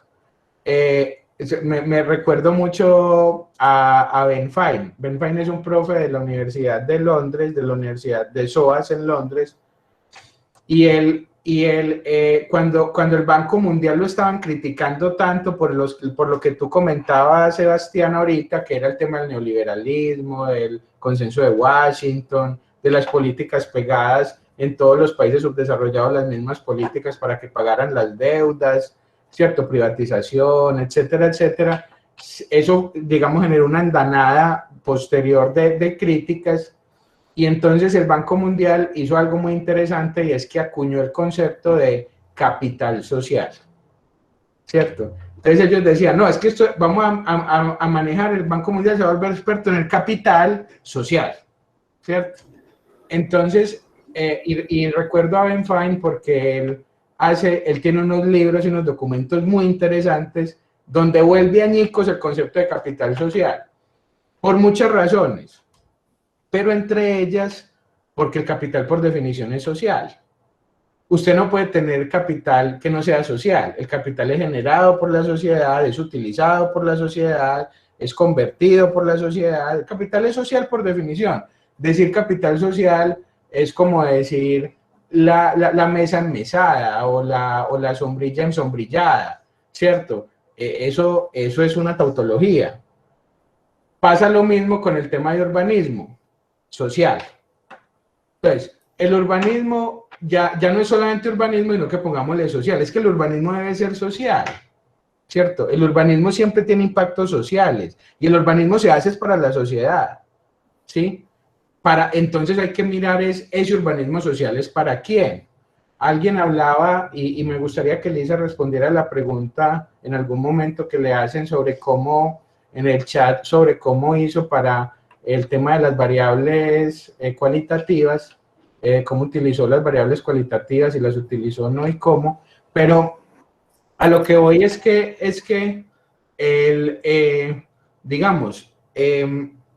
digamos que nosotros, es decir, hay que discutir ese tema alguien decía también en el chat sobre el derecho a la ciudad, the right to the city, ¿cierto? Resulta que en la práctica, a nivel digamos, narrativo, de la política narrativa, el urbanismo social es lo último en guaracha, ¿cierto? Y es para la gente y para el disfrute, y entonces tiene que ver con el derecho a la ciudad. Pero en la práctica, lo que se ha hecho en Medellín, y según las definiciones que nos está diciendo Sebastián y que hemos nosotros visto lo que está pasando en Medellín, según el mapita que nos muestra Lisa, que cuando uno va más cerquita ve todas las intervenciones en los barrios, digamos, entre comillas, pobres de Medellín, que generan un desplazamiento, uno ve que ese tipo de urbanismo para la rentabilidad es un urbanismo antisocial en la práctica. Es un urbanismo que genera más inequidad, que genera más concentración del ingreso, ¿sí? Y es un urbanismo que desplaza a la gente y que la pone a vivir cada vez más lejos de los centros urbanos. Entonces, cuando hablaba el profesor, que me parece un tema muy interesante, lástima pues el tiempo, pero me parece muy interesante el tema de la relación entre urbanismo y cambio climático, porque ese es uno de los temas interesantes del urbanismo, en términos de adaptación y en términos de mitigación, porque resulta que es cierto y está demostrado que el cambio climático o el calentamiento global nos va a afectar a todos negativamente, pero no a todos de la misma manera, en la misma magnitud. Y resulta que las personas que más van a sufrir son las personas más necesitadas. Entonces, si nosotros tenemos un modelo urbano en donde a las personas más necesitadas se les vuelve aún más vulnerables, ¿cierto? para que haya ese desarrollo enfocado en la rentabilidad, entonces nosotros lo que estamos haciendo es, en términos agregados, tener un urbanismo que nos vuelve más vulnerable al cambio climático, ¿sí? Entonces estamos haciendo lo contrario a lo que tendríamos que hacer. Entonces me parece muy interesante lo que dice Lisa, en el sentido de que primero, pues, desarrollo para quién, ¿cierto? Desarrollo para quién, eso hay que preguntárselo. Eso no es una pregunta boba, es la pregunta principal, creo yo. Y por eso yo no quisiera, yo dudo mucho de eso, también lo mencionó Elisa, la información para qué, pero en este contexto la información para quién. Digamos que la historia endiablado a Hitler, Adolfo Hitler, el alemán, ¿cierto? El del partido nazi. Entonces yo les pregunto, si la información per se fuera positiva, ¿ustedes están de acuerdo en que Adolfo Hitler en su momento tuviera más información, mayor información, mejor información? Yo creo que no. Mientras más información tenga él, más daño hace. Entonces son dos preguntas diferentes. Una es, ¿qué información tiene el sector público? La otra es cómo se utiliza. Pero la otra es quién la utiliza y para qué la utiliza. Y yo creo que ese es el punto clave, y yo creo que ahí es un tema muy importante que está tocando Elisa en la tesis o en la investigación que hizo. ¿Por qué? Porque ella se pregunta por la captura del Estado y por quiénes son los beneficiarios. Y muestra, después de que mira todas las inversiones en infraestructura, muestra que hay una concentración muy grande en apenas el 10% de las empresas. Bueno, no me acuerdo cómo es el tema, pero en muy poquitas empresas una concentración grandísima de gasto público, ¿cierto? Entonces uno dice, venga, ¿qué es lo que está pasando con el sector público de Medellín? ¿Cierto? ¿Quién está utilizando esa información y para qué están utilizando esa información? Y si entonces el sector público sí es público. Y entonces ahí yo simplemente quisiera resaltar una conclusión importante de la investigación de Elisa. Elisa dice, muy importante las veedurías del sector público. Vea, esa conclusión parece de hoy. Esa tesis la hizo yo no sé hace cuántos años. Pero hoy que se habla tanto de veedurías del sector público, esa conclusión la hizo hace muchos años. Y ella dice, muy bacano las veedurías del sector público, y las veedurías del sector privado, ¿qué? Y las veedurías al sector privado, ¿qué? Es decir, al beneficiario del sector público, hoy en un contexto de captura del Estado. Porque es que yo creo que ahí está el tema, ¿sí? Yo creo que ahí está el tema en función de cumplir, digamos, los temas de lo que queremos cumplir en términos sociales.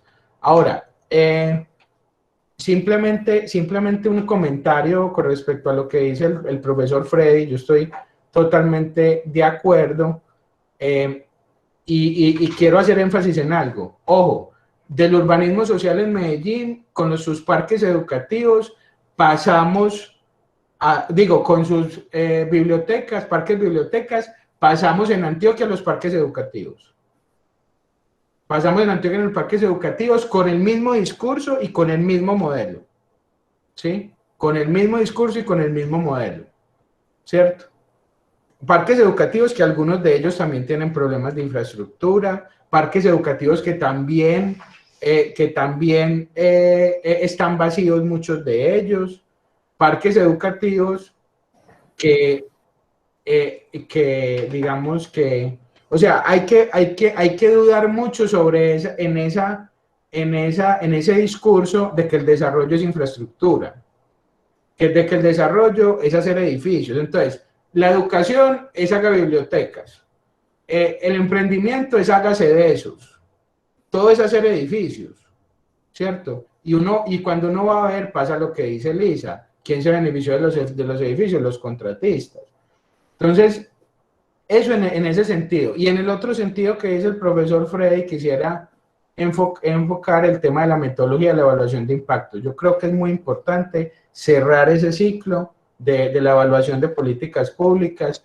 Creo que eso es un ejercicio que hay que pensarlo muy bien, porque a nivel político no parece haber, digamos, o sea, el sector público no parece estar interesado en que lo evalúen, ¿cierto? En hacer el ciclo completo de la política pública. Y lo otro, ¿con qué metodología? Y ahí sí yo quisiera hacer, digamos, como una cuña, pero también a decir que Elisa ahí hizo una trampita, ¿cierto? Elisa hizo una trampita. ¿Y por qué digo que Elisa hizo una trampita? Porque resulta que Elisa, antes de hacer la tesis, trabajó con una institución internacional que se llama JPAL. Resulta que esa institución internacional fue la que se inventó los temas de evaluación de impacto, es la institución a nivel global que lidera el tema y está liderada por dos profesores, uno de Harvard y otro de MIT, que se ganaron el premio Nobel el año pasado. Es decir, los estudios que ella hizo de evaluación de impacto, ella ya tenía experiencia en otras evaluaciones de impacto, con esa misma metodología. Ahí en ese momento no se habían ganado el premio Nobel por hacer evaluaciones de impacto, pero ella ya tenía la metodología muy clara. Entonces es muy importante porque esa metodología de evaluación de impacto, lo que dice el profesor Freddy es muy importante. Esas metodologías de evaluación de impacto hoy son una cosa, no dicho, es el estado del arte hoy para hacer la evaluación de políticas públicas. O sea, cuando Elisa hizo la tesis no se habían ganado el premio Nobel, se lo ganaron el año pasado, el 2019. Y fue en reconocimiento reconocimiento metodológico de cómo se hace la evaluación de políticas públicas. Y es muy importante ese tema, pero hay que mirar lo mismo. ¿Quién está interesado en hacer esas evaluaciones de impacto? Y ahí vuelvo al primer comentario. ¿Cuál es la responsabilidad de la academia? ¿Cuál es la responsabilidad de la academia? Porque eso financiado por el sector público, no creo. ¿Cuál es la responsabilidad de la academia? ¿Cierto? No sé si el profesor Freddy ya para... No, simplemente me gustaría que si una pregunta de todas las personas que en este momento han escuchado estos intercambios, pudieran tener micrófono y hacer una pregunta o tener un comentario para poder ampliar las voces sobre el tema que está muy interesante. Hubo una persona que alzó la mano, que dijo, yo quiero hablar. ¿Quién es? Sebastián Valderrama, ¿cierto? ¿Quieres? Hola, buenas noches. Saludos, Elizabeth. Primero que todo, felicitarte por ese tema tan interesante que nos traes a colación y gracias al foro por permitir este espacio de discernimiento. Pues mi nombre es Sebastián Valderrama. Yo actualmente trabajo para el DANI. Yo soy ingeniero industrial, me especialicé en finanzas y veo que la información es el petróleo del siglo XXI. Digamos que para mejorar las situaciones, el primer paso es medir y en ese orden de ideas, pues tenemos que el Estado o los gobiernos es la empresa más grande que tiene el país, digamos, maneja un presupuesto de 250 billones anuales, por ponerlo en un contexto nacional, y sencillamente muchos esfuerzos se deben hacer en la recolección y la producción de estadísticas. Digamos, a veces somos muy confiados de unos términos macro, digamos, el Producto Interno Bruto, la inflación, pero no vemos con qué metodología se está recolectando la información. La información muchas veces se terceriza, se contrata a un profesional para que recolecte y muchas ocasiones digamos que el profesional no tiene competencias para asumir esa responsabilidad. Y eso a su vez se suma también un dilema ético, porque las personas o las empresas que diligencian una información, digamos, no muchas veces ven la importancia de registrarla correctamente, sino que hacen las cosas por salir del paso.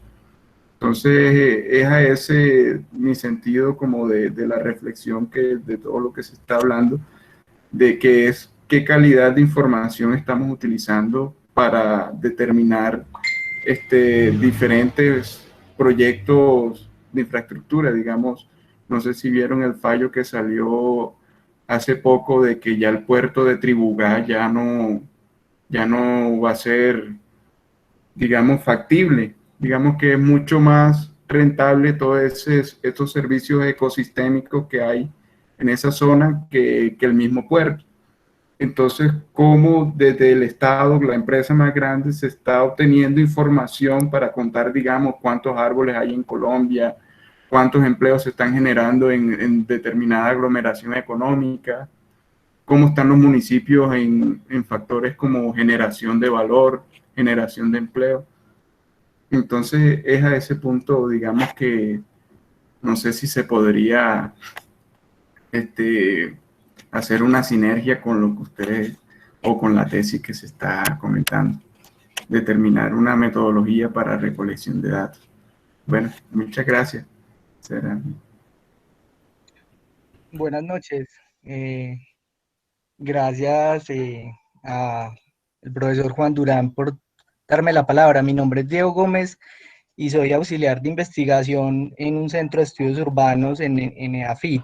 Yo quisiera hacer como un par de comentarios muy rápidamente, porque pues el tema es muy amplio, se habla de ordenamiento territorial como de una manera muy fuerte. Yo creo que, para decirlo rápidamente, no entiendo cuál es el corpus que aborda Elizabeth para decir que el urbanismo social, digamos, no generó impacto, porque el urbanismo social es más que los parques bibliotecas, son cambios en los sistemas de gestión pública que incluso permitieron un mejor manejo de la información. Yo creo que es anacrónico decir que se tenían que hacer estudios para poder prever cuál iba a ser el impacto, ¿cierto? Como se quiere insinuar, cuando en ese momento no existía dentro de la práctica de la administración pública. Aún hoy, los estudios de medición del impacto y digamos, todo el sistema de indicadores es pobre para la mayoría de secretarías públicas. O sea, no se hacen mediciones de impacto para el 80% de los programas que se implementan en el gobierno local. O sea, sabemos cuál es el impacto, por ejemplo, de programas como de Cero a Siempre, porque son muy importantes y porque son simbólicos, pero el resto no se evalúan. Entonces yo creo que es anacrónico pedirle a un grupo de programas que se implementaron a inicios del 2000 que tuvieran en cuenta ese tipo de cosas, ¿cierto? Un comentario solamente adicional, por ejemplo, cuando te hablo del corpus, como de los elementos de las unidades de medición, porque yo creo que trasciende, o el urbanismo social trasciende a los parques bibliotecas. Yo en este momento soy investigador en un proyecto que intenta seguirle a la pista a la transformación de la zona norte, en donde está el Parque Explora, el Jardín Botánico, donde se hizo la intervención en Carabobo, donde se hizo la conexión con Parque Los Deseos y donde sobre todo se incluyó en ese complejo de intervenciones y de renovaciones, digamos, la intervención integral en Moravia. Entonces, por ejemplo, o sea, mi pregunta es, ¿por qué no se incluyó todo ese grupo de intervenciones en la medición que tú haces? Porque entonces, digamos, está sesgada la conclusión. O sea, cuando tú dices que el urbanismo social como una práctica, ¿cierto? Porque no es un concepto, con eso estoy totalmente de acuerdo, como una práctica de gestión pública de años, una práctica de urbanismo y una visión del urbanismo, ¿cierto? Así sea tautológico llamarlo urbanismo social, es más que simplemente los parques bibliotecas. Estamos hablando de la decisión de invertir en una zona que estaba altamente deteriorada. Estamos hablando de invertir y decidir que sí se iba a hacer el Museo de Ciencias, que era un proyecto que por años estaba engavetado, que las administraciones habían decidido pues invertir en un estudio, pero no habían decidido construir el Parque Explora. Estamos hablando de invertir miles de millones de pesos en el Jardín Botánico para poder integrarlo con esa intervención en la zona norte. Estamos hablando de construir, de alargar la intervención en Carabobo para llevarla hasta Moravia. Entonces yo no entiendo por qué, o sea, por eso te hice la pregunta sobre las variables cualitativas y con esto termino, porque para concluir eso que concluyes tú, se necesita más que un estudio cuantitativo. Yo he visto que todo el mundo ha hablado en contra del capitalismo y pues eso es que tú hiciste es muy del paradigma positivista, o sea, concluir con base en números que no hay un impacto social, cuando el impacto social es en la historia, en la cultura, en las prácticas sociales. O sea, yo como sociólogo, sinceramente, el estudio me parece muy limitado. Me parece que implica una crítica muy grande a lo que ha sido la práctica del urbanismo dominante, porque es que no nos llamemos a equívocos. O sea, la AFIT y gran parte del urbanismo social defiende formas de hacer urbanismo hegemónicas, ¿cierto? Y eso se acepta, pero de que esas intervenciones han tenido impacto, han tenido impacto. Muchas gracias. Elisa. ¿Alguien más quiere participar? No, respóndele al compañero que yo también quiero hacer algunos comentarios al respecto. No, Diego, muchas gracias por tus comentarios. Yo te entiendo muy bien porque AFIT, de hecho, fue uno de los promulgores, pues, los que promovieron mucho el tema del urbanismo social. Y de hecho, pues, desde la academia, AFIT, pues, ha sido muy importante en promover ese tipo de espacios, ¿cierto? Lo otro es que, pues, este espacio es como muy corto también para explicarte toda la metodología que se utilizó.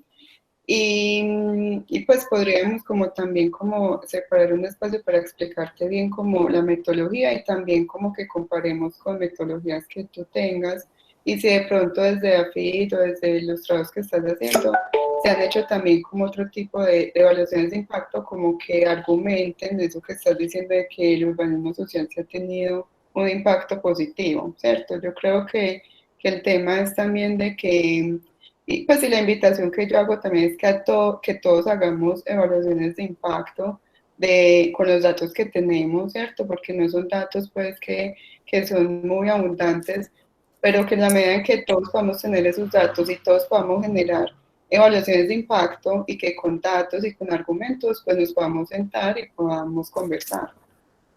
Bueno, yo sí quisiera hacer varios comentarios, independientemente de que, digamos, de que Alejandro Echeverry sea que fue el que promovió el urbanismo social con Fajardo y que hoy sea el director de la escuela. Yo creo que eso no es tan relevante, el de la escuela de AFIT, yo creo que eso no es tan relevante hoy.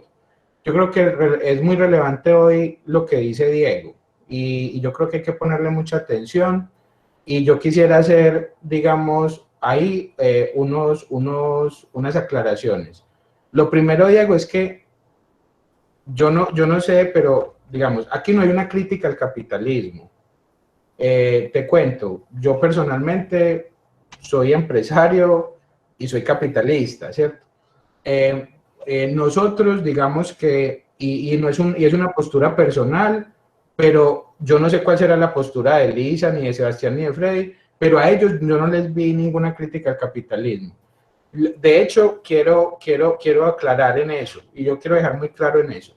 El capitalismo es un sistema de producción, ¿cierto?, que ha venido evolucionando en el tiempo y que, de hecho, lo que yo dije es que el sistema que tenemos hoy rentista está poniendo en riesgo el capitalismo. Es decir, la crítica al sistema rentista no es una crítica al capitalismo, es una crítica a algo que está poniendo en riesgo al capitalismo, ¿cierto?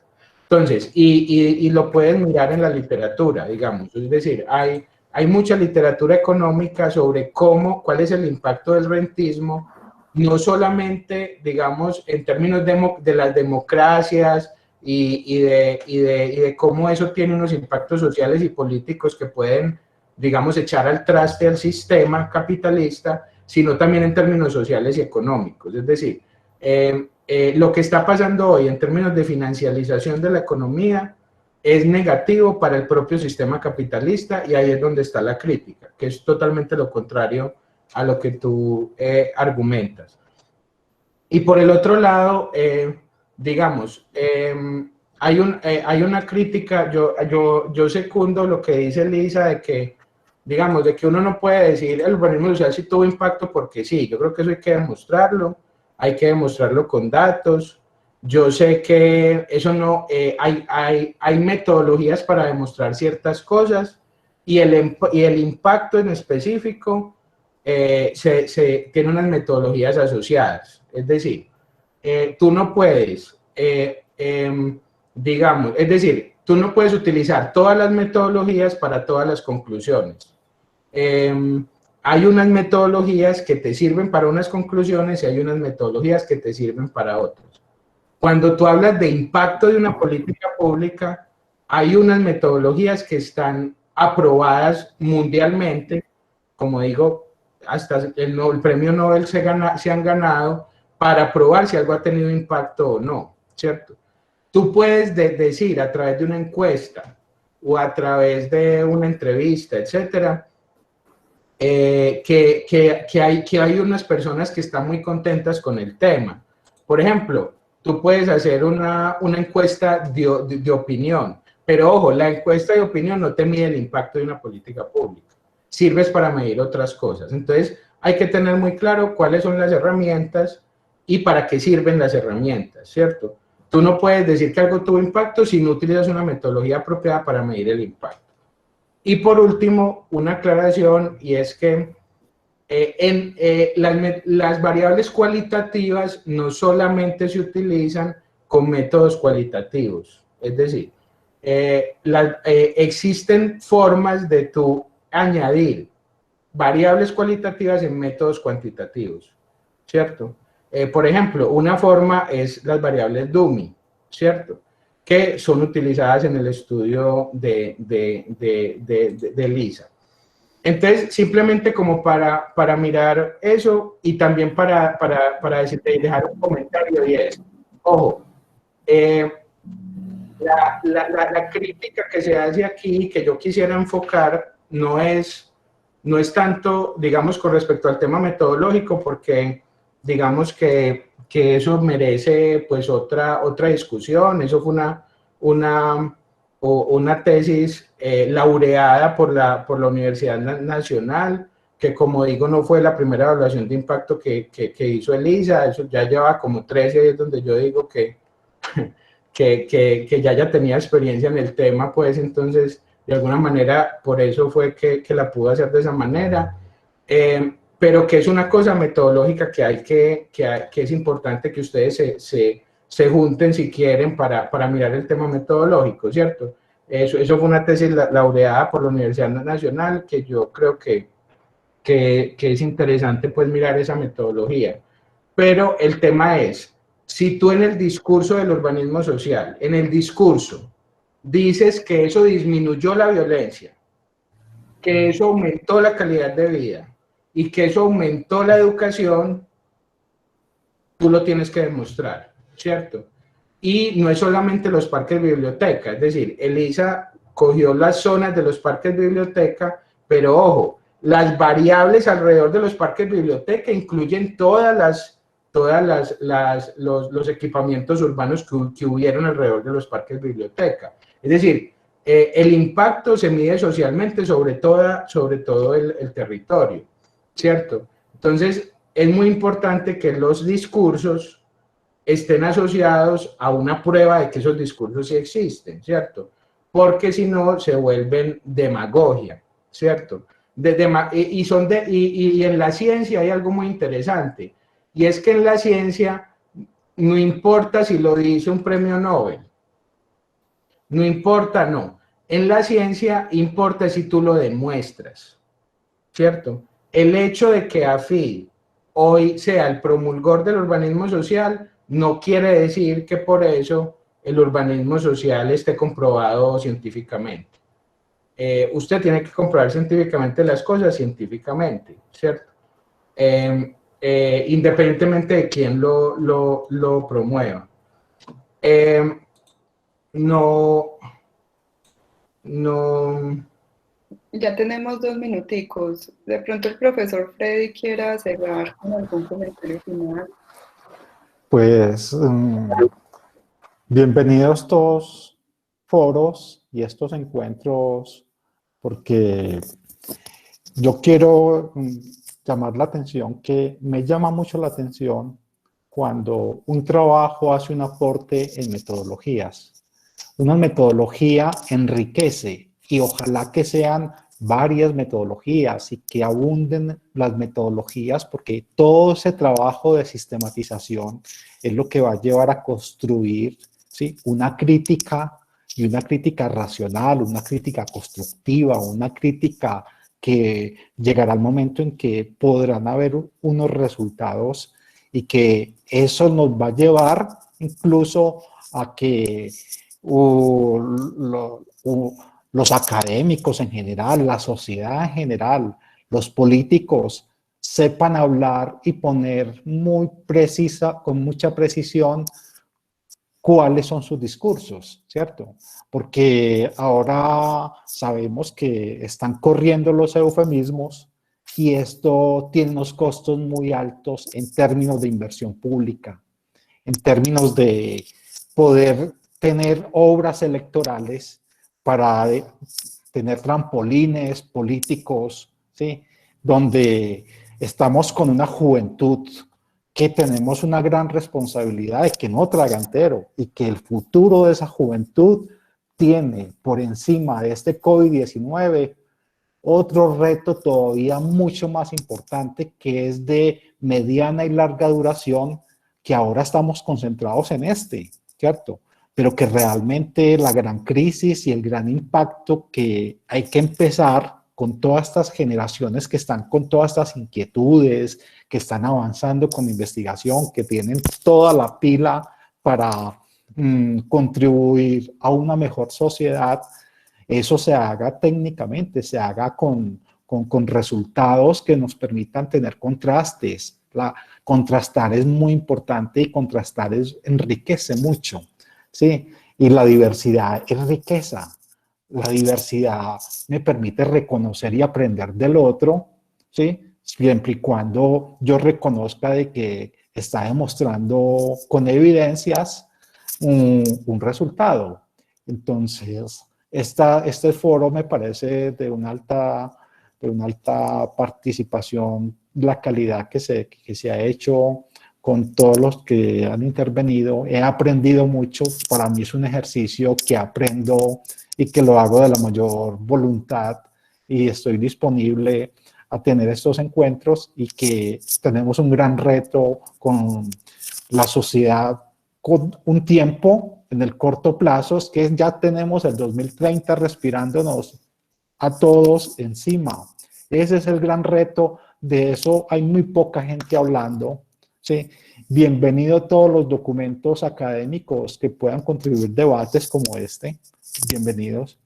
Y que tenemos un reto como son los ODS. Unos ODS que tendrán que ser reconceptualizados con este COVID-19, y tenemos ese horizonte. Y ese horizonte tenemos que hacerlo paso a paso, con muchas técnicas, y aprender de lecciones que ya lo han hecho, y poder nosotros también tener adaptaciones propias para una sociedad sobre el cual nosotros nos sentimos corresponsables, todos los que estamos conviviendo en esta sociedad.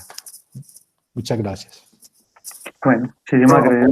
Profesor, muchísimas gracias a usted por acompañarnos. De verdad Sí.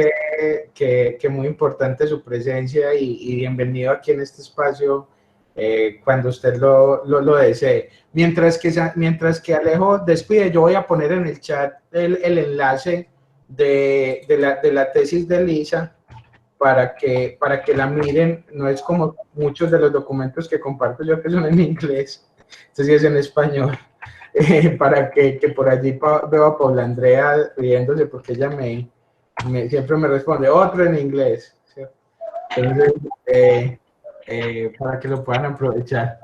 Ahí está el enlace, se los acaba de enviar. Alejo, muchas gracias, profesor Freddy. Bueno. Sebastián también me dijo que se tuvo que volar, me dice que se debe retirar 5 minutos, una cosita que le pasó urgente, que si algo, que si no puede volver antes de tiempo, que los despida a todos y que muchas gracias a todos por la participación y por la invitación. Me acabo de escribir por acá.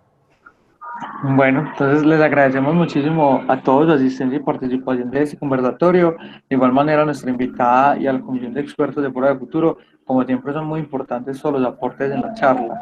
Antes de finalizar, pues en el chat les dejé también un formulario con una encuesta de satisfacción para conocer su opinión sobre las charlas y también conocer otros temas que ustedes quieran ver que sean tratados en este conversatorio. Finalmente, recordarles y hacer la invitación a la siguiente charla, donde tendremos a la doctora Isabel Cristina Zuleta. Ella es vocera del movimiento Ríos Vivos con el tema cómo se organiza un movimiento social, nuevamente a la misma hora, el mismo día y por el mismo enlace. Entonces, no siendo más, les deseamos un feliz resto de semana y nuevamente gracias por todo. Bueno, Una feliz hasta noche. luego. Gracias. Gracias.